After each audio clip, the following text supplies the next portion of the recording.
Entonces, fíjense, hermanos, que este aspecto, en este último módulo, lo tenemos que tomar en cuenta justo como lo veíamos la semana pasada, a través de trabajar yo, ¿no? Debo de entender para qué estoy prestando un servicio en la iglesia, para qué estoy realizando un liderazgo, qué es lo que vio Dios en mí para que yo pueda hacerlo. Y lo que debemos de estar seguros es eso, no nos debemos de seguir repitiendo, Dios me eligió y ya estamos aquí. Ya estamos en una posición donde podemos ir trabajando de forma personal para mejorar y perfeccionar algo que es importante, que es el servicio. ¿Esto se puede perfeccionar? Sí, hermanos, como todo lo que hace el Hijo de Dios para agradar al que nos ha llamado, todo se puede perfeccionar. Entonces, fíjense que yo pensaba en algún momento de mi vida que era un buen servidor. Inclusive, alguna vez me preguntaban, ¿cuál es tu don? Y dije el servicio. Y entonces ya me pasaron algunas cosas en el servicio a la iglesia donde me daba cuenta que estaba haciendo el servicio, pero a mi manera. Es decir, les pongo un ejemplo, que había veces donde la congregación se ponía muy dura, muy pesada, y yo decía, ay, Dios mío, mejor mándame a otro lado, o cámbiame de localidad, o qué sé yo, ¿no? O sea, buscaba la forma de darle la vuelta a esa situación. Y cuando eso me pasó, pues con ese propósito de que Dios nos pone en situaciones para que podamos perfeccionar nuestros servicios. Entonces, de esa manera, estaba yo pensando, a ver, pero ok, pero si la iglesia yo la voy a encontrar así en este lugar, me voy a ir a otra localidad, allá va a estar también algún problema. Entonces, hasta que le hacemos frente a esa situación, decimos, ok, pues le voy a prestar servicio, servicio a Dios primero y servicio a la iglesia. Y si algo servimos, hermanos, nos va a tener ahí. Ya en el momento en el que nos diga, ¿sabes qué? Ya te necesito en este lugar, Él solo nos va a mover. Y entonces he visto que muchos nos vamos moldeando nuestro servicio de esa forma, de la forma en cómo Dios nos va guiando hacia donde necesitamos estar y que Él nos va a moldear para que nuestro servicio se vaya perfeccionando. Ahora, este es el ejemplo de alguien que se deja guiar, pero tú fíjate, analiza cómo somos de forma personal o lo hemos visto en alguien más que elige sus propios caminos, elige a quién servirle, cuánto tiempo, de qué manera, ¿sí? Entonces, él pone la pauta de su servicio. Y al poner las pautas, él también va a forzar las cosas a que se deben de hacer a su manera. Y cuando no se están cumpliendo esos parámetros que él solo puso, entonces va a decir, no saben qué, ya no me siento cómodo aquí, mejor me voy a este lugar. ¿Sale?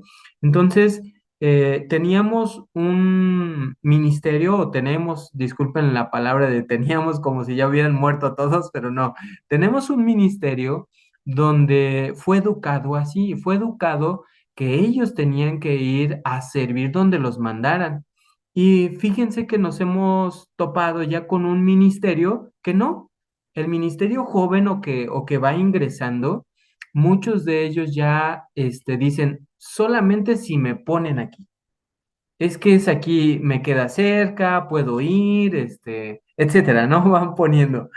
Y entonces, hermanos, pues se van a perder las oportunidades, así lo veo yo, las oportunidades que Dios les da al poderse perfeccionar en lugares, en condiciones, en formas que a ellos no tenían pensado hacerlo, pero Dios sí. Y Dios al dejarnos perfeccionar nuestro servicio, vamos a aprender más lo que es la iglesia. La iglesia no es, como decía mi hermana, pues un número, no es una estadística, no, porque sí, nos podemos ayudar de herramientas que nos ayuden también a administrar mejor. Administrar, por ejemplo, ustedes ven cómo las empresas administran y podemos agarrar herramientas. Pero la iglesia tiene que ver más con la parte espiritual, con la parte emocional de cada ser humano. Y no hay otra forma de conectarnos espiritualmente con otro que con el espíritu. Si no utilizamos nuestro espíritu, solamente vamos a utilizar nuestra mente. Entonces, fíjense cómo estos conceptos que estuvo tocando mi hermana Mari, yo les pido que cuando termine nuestra sesión, mi hermana Mari nos la va a compartir en el grupo. Si algún concepto se les olvidó o no la notaron, vean la presentación porque allí están. Hablo del saber escuchar, hablo de la empatía, de las habilidades terapéuticas, que por eso yo le decía en su exposición de mi hermana Fanny, que estuvo bien porque ella tocó cuestiones personales de nuestra persona, de nuestros pensamientos, nuestros limitantes. Entonces, todo esto debemos ir perfeccionando. ¿Por qué?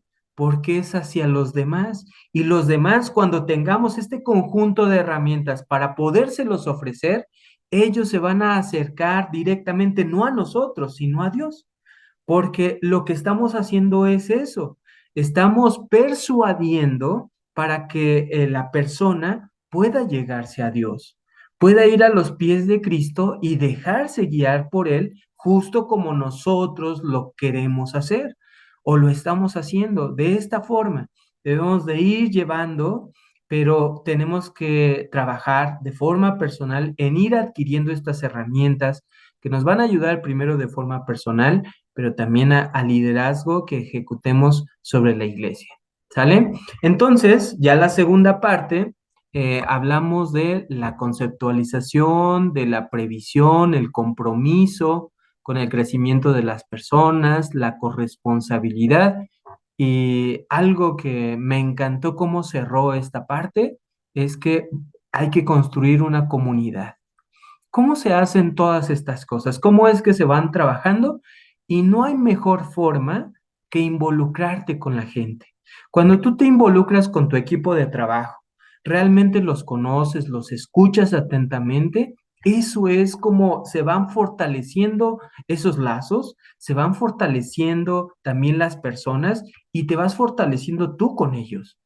Eso es lo maravilloso del cuerpo de Cristo. El cuerpo de Cristo no es como, a ver, un órgano por ahí, un órgano por allá, sino todo el cuerpo en conjunto va fortaleciéndose y construyéndose uno a otro. Y esta casa, como lo fue el templo de Salomón, se va construyendo con esas piezas que ya llegaron trabajadas. Ustedes recuerdan, ¿verdad? Si han escuchado de algún ministro este tema, está hermoso porque lo que nos enseñan es que esa pieza ya llegaba tallada y tenía que llegar justo donde iba a checar en su posición, porque ya estando ahí, ya no podía labrarse o modificarse para que cupiera ahí en ese lugar, sino ya el trabajo se hacía previamente. Y eso es lo que hacemos nosotros. Previamente nos estamos preparando, estamos trabajando para que un día estemos como parte de ese templo y en ese templo ya sabemos para qué fuimos creados y fuimos creados para servir en nuestros propósitos a Dios y a su iglesia. ¿Sí? Entonces, ¿cómo cierra esta exposición mi hermana Mari? Nos dice mi hermana Mari que este liderazgo servicial, este liderazgo basado en el servicio, se trata de construir un cuerpo, se trata de construir una iglesia, una familia espiritual. Y cuando nosotros nos sentimos a gusto, cuando nosotros nos sentimos seguros, como ya hemos visto ese tema, cuando en ese lugar yo puedo crecer, puedo tener confianza, cuando en ese lugar puedo acercarme a Dios, hermanos, las gentes que están a nuestro alrededor solamente van a ver esto y se van a añadir, porque van a ver lo que les hace falta. ¿Sí? Eso es lo que nosotros vamos a ver como ejemplo en la conformación de la iglesia primitiva, esas primicias de Cristo, cómo se fueron conformando, esos 144,000, y después se añadieron muchos gentiles. Entonces, de esta forma, lo que se fue trabajando fue lo que fuimos viendo. Jesucristo lo trabajó con sus discípulos con el pueblo, y la iglesia después se conformó de tal forma que creció, hermanos, de una forma maravillosa, ¿no? Miles de personas nos habla la escritura, entonces tenemos que ir viendo eso como un modelo a seguir. Entonces, hermanos, pues este ha sido el tema. ¿Qué vamos a hacer con esta información que acabamos de escuchar? Lo que yo les pido es que podamos revisar los conceptos que acabamos de ver, ¿sí? Cada uno de forma individual y que tú veas cuál es el que puedes trabajar de forma personal. De eso se trata que tú mejores tu liderazgo, que tú mejores tu servicio, porque adquiriendo estas herramientas, recuerda que siempre debes de pensar en los demás. Tal vez diga, no, esto no lo necesito o eso a mí no me gusta, esto no me llama la atención, esto no es para mí. No, es que no es para ti, es para los demás, es para la iglesia de nuestro Dios. Es para la iglesia la cual nos está permitiendo que podamos administrar, ¿sí? En una pequeña parte, en una parte grande, no importa. Lo importante es que sepas para quién es y es para poderles dar servicio a todos los que nos rodean. Hermanos, entonces, revisen los conceptos, vean en cuál pueden trabajar de forma personal. Entonces, indaguen un poquito en ese concepto. Solamente enfóquense en uno y en ese concepto indaguen un poco qué es lo que pueden hacer, cómo lo pueden hacer, qué es lo que les falta trabajar, cuándo, cómo. Y entonces ustedes van a poder desarrollar ahí en su libreta de liderazgo, pues un plan para poder trabajar ese aspecto de su liderazgo.